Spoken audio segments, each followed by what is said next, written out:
حضرت موسیٰ کلیم اللہ کی پیدائش کی کہانی قرآن اور احادیث میں بڑے دل نشین انداز میں بیان کی گئی ہے۔ حضرت موسیٰ کا تعلق بنی اسرائیل سے تھا اور ان کا زمانہ فرعون کے دور کا ہے، جو مصر کا ایک طاقتور اور ظالم حکمران تھا۔ فرعون کا خواب اور بنی اسرائیل پر ظلم۔ فرعون نے ایک خواب دیکھا کہ جس کی تعبیر میں اسے بتایا گیا کہ بنی اسرائیل میں ایک لڑکا پیدا ہوگا اور جو اس کی سلطنت کے زوال کا سبب بنے گا۔ اس خواب سے خوفزدہ ہو کر فرعون نے ایک ظالمانہ حکم جاری کیا کہ بنی اسرائیل کے تمام نومولود لڑکوں کو قتل کر دیا جائے، جبکہ لڑکیوں کو زندہ چھوڑ دیا جائے تاکہ اس کی بادشاہت کو کوئی خطرہ نہ ہو۔ حضرت موسیٰ کی پیدائش اور والدہ کا خوف۔ حضرت موسیٰ علیہ السلام کی والدہ بہت نیک اور اللہ کی برگزیدہ بندی تھیں۔ جب حضرت موسیٰ پیدا ہوئے تو والدہ کو ڈر ہوا کہ فرعون کے سپاہی ان کو قتل نہ کر دیں۔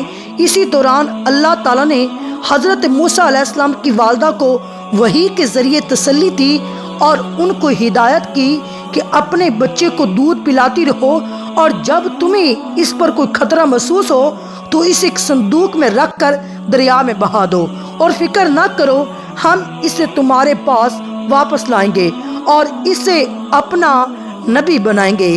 حضرت موسیٰ کا دریا میں بہنا۔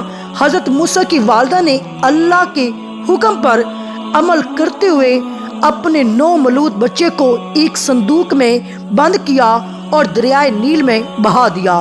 اللہ کے حکم سے دریا کا پانی حضرت موسیٰ کو فرعون کے محل تک لے گیا۔ فرعون کی بیوی حضرت آسیہ نے اس بچے کو دیکھا اور اللہ نے اس کی محبت ان کے دل میں ڈال دی تو حضرت آسیہ نے فرعون سے کہا، یہ بچہ میری اور تمہاری آنکھوں کی ٹھنڈک بن سکتا ہے، اسے قتل نہ کرو، شاید یہ ہمارے لیے فائدہ مند ہو یا ہم اسے اپنا بیٹا بنا لیں گے۔ حضرت موسیٰ کی والدہ کو دوبارہ بچے کی پرورش کا موقع ملنا۔ جب فرعون کے محل میں حضرت موسیٰ کو دودھ پلانے کے لیے دائی کی ضرورت پیش آئی تو حضرت موسیٰ کسی اور کا دودھ پینے کو تیار نہیں تھے۔ اللہ تعالیٰ نے اپنی قدرت سے حضرت موسیٰ کی بہن کو فرعون کے محل میں بھجوا دیا اور جس نے مشورہ دیا کہ میں ایک عورت کو جانتی ہوں جو اس بچے کو دودھ پلا سکتی ہے۔ اسی طرح حضرت موسیٰ علیہ السلام کو ان کی اپنی والدہ کے سپرد کر دیا گیا اور اللہ کا وعدہ پورا ہو گیا، حضرت موسیٰ اپنی والدہ کے پاس واپس آ جائیں گے۔ حضرت موسیٰ کی پیدائش کی کہانی سے ہمیں یہ سبق ملتا ہے کہ اللہ تعالیٰ اپنے نیک بندوں کی مدد کرنے والا ہے اور ہر طرح کے حالات میں اپنے منصوبے کو پورا کرنے کی قدرت رکھتا ہے۔ اللہ کی حکمتیں ہماری سمجھ سے بالاتر ہیں اور ہمیں ہمیشہ اس پر بھروسہ رکھنا چاہیے۔ ایک دن حضرت موسیٰ سفر کر رہے تھے کہ راستے میں ایک چرواہے کو اللہ تعالیٰ سے باتیں کرتے ہوئے سنا۔ چرواہا اپنی محبت اور سادگی میں اللہ تعالیٰ سے یوں اظہار کر رہا تھا، اے میرے پیارے اللہ، اگر تم میرے پاس ہوتا تو میں تیرا خیال رکھتا، تیرے بالوں میں کنگھی کرتا، تیرے کپڑے دھوتا، تیرے پیروں کی مالش کرتا اور تجھے کھانا کھلاتا۔ کاش تم میرے پاس ہوتا اور میں تجھے دودھ پلاتا اور تجھے آرام دیتا۔ چرواہے کی باتوں کو سن کر حضرت موسیٰ نے سوچا کہ وہ اللہ تعالیٰ کے بارے میں اس طرح بات کر کے غلطی کر رہا ہے۔ حضرت موسیٰ نے اسے ڈانٹتے ہوئے کہا، اے چرواہے، تم اللہ کے بارے میں اس طرح کی باتیں کیسے کر سکتے ہو؟ اللہ تعالیٰ ہر چیز سے پاک ہے، وہ انسانوں کی طرح نہیں، اسے کنگھی، کپڑے اور کھانے کی ضرورت نہیں، یہ بہت بڑی گستاخی ہے۔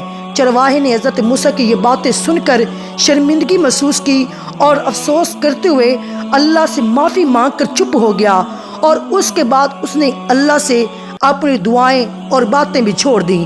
جب حضرت موسیٰ کلیم اللہ نے چرواہے کو روک دیا تو اللہ تعالیٰ نے حضرت موسیٰ سے وحی کے ذریعے فرمایا، اے موسیٰ، تم نے میرے بندے کو مجھ سے دور کر دیا۔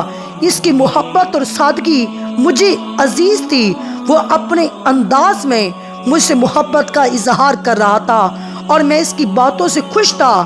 ہر انسان کا مجھ سے محبت کرنے کا الگ طریقہ ہے اور میں ان کے خلوص اور نیت کو دیکھتا ہوں اور نہ کہ ان کے الفاظ کو۔ تم نے اس کے دل کو توڑ دیا جبکہ میں دلوں کو دیکھتا ہوں۔ یہ سن کر حضرت موسیٰ کلیم اللہ بہت پریشان ہوئے اور انہیں اپنی غلطی کا احساس ہوا۔ وہ فوراً چرواہے کے پاس گئے اور اس سے کہا، اے چرواہے، اللہ تعالیٰ تمہاری محبت سے خوش تھا اور تمہاری باتوں کو قبول کر رہا تھا۔ تمہیں اللہ سے باتیں کرنے کا جو بھی طریقہ پسند ہے اسی طرح دعا مانگو۔ چرواہے کو جب معلوم ہوا کہ اللہ تعالیٰ کو اس کی سادگی اور محبت سے خوشی ہے تو اس کی خوشی کا کوئی ٹھکانہ نہ رہا۔ وہ دوبارہ اللہ تعالیٰ سے اپنے مخصوص انداز میں محبت بھری باتیں کرنے لگا۔ تو اس سے ہمیں یہ نتیجہ ملتا ہے کہ اللہ تعالیٰ انسان کے الفاظ سے زیادہ اس کے دل اور خلوص کو دیکھتا ہے۔ اللہ تعالیٰ ہمارے دل کی نیت کو دیکھتا ہے اور ہمارے خلوص کو پسند کرتا ہے، چاہے ہم اس سے بات کرنے میں کسی بھی انداز کا استعمال کریں۔ تو اللہ تعالیٰ سے دعا ہے کہ اللہ تعالیٰ ہم سب کو محمد و آل محمد سے محبت کرنے کی توفیق عطا فرمائے اور ہمیں دین کے راستے پر چلنے کی توفیق عطا فرمائے۔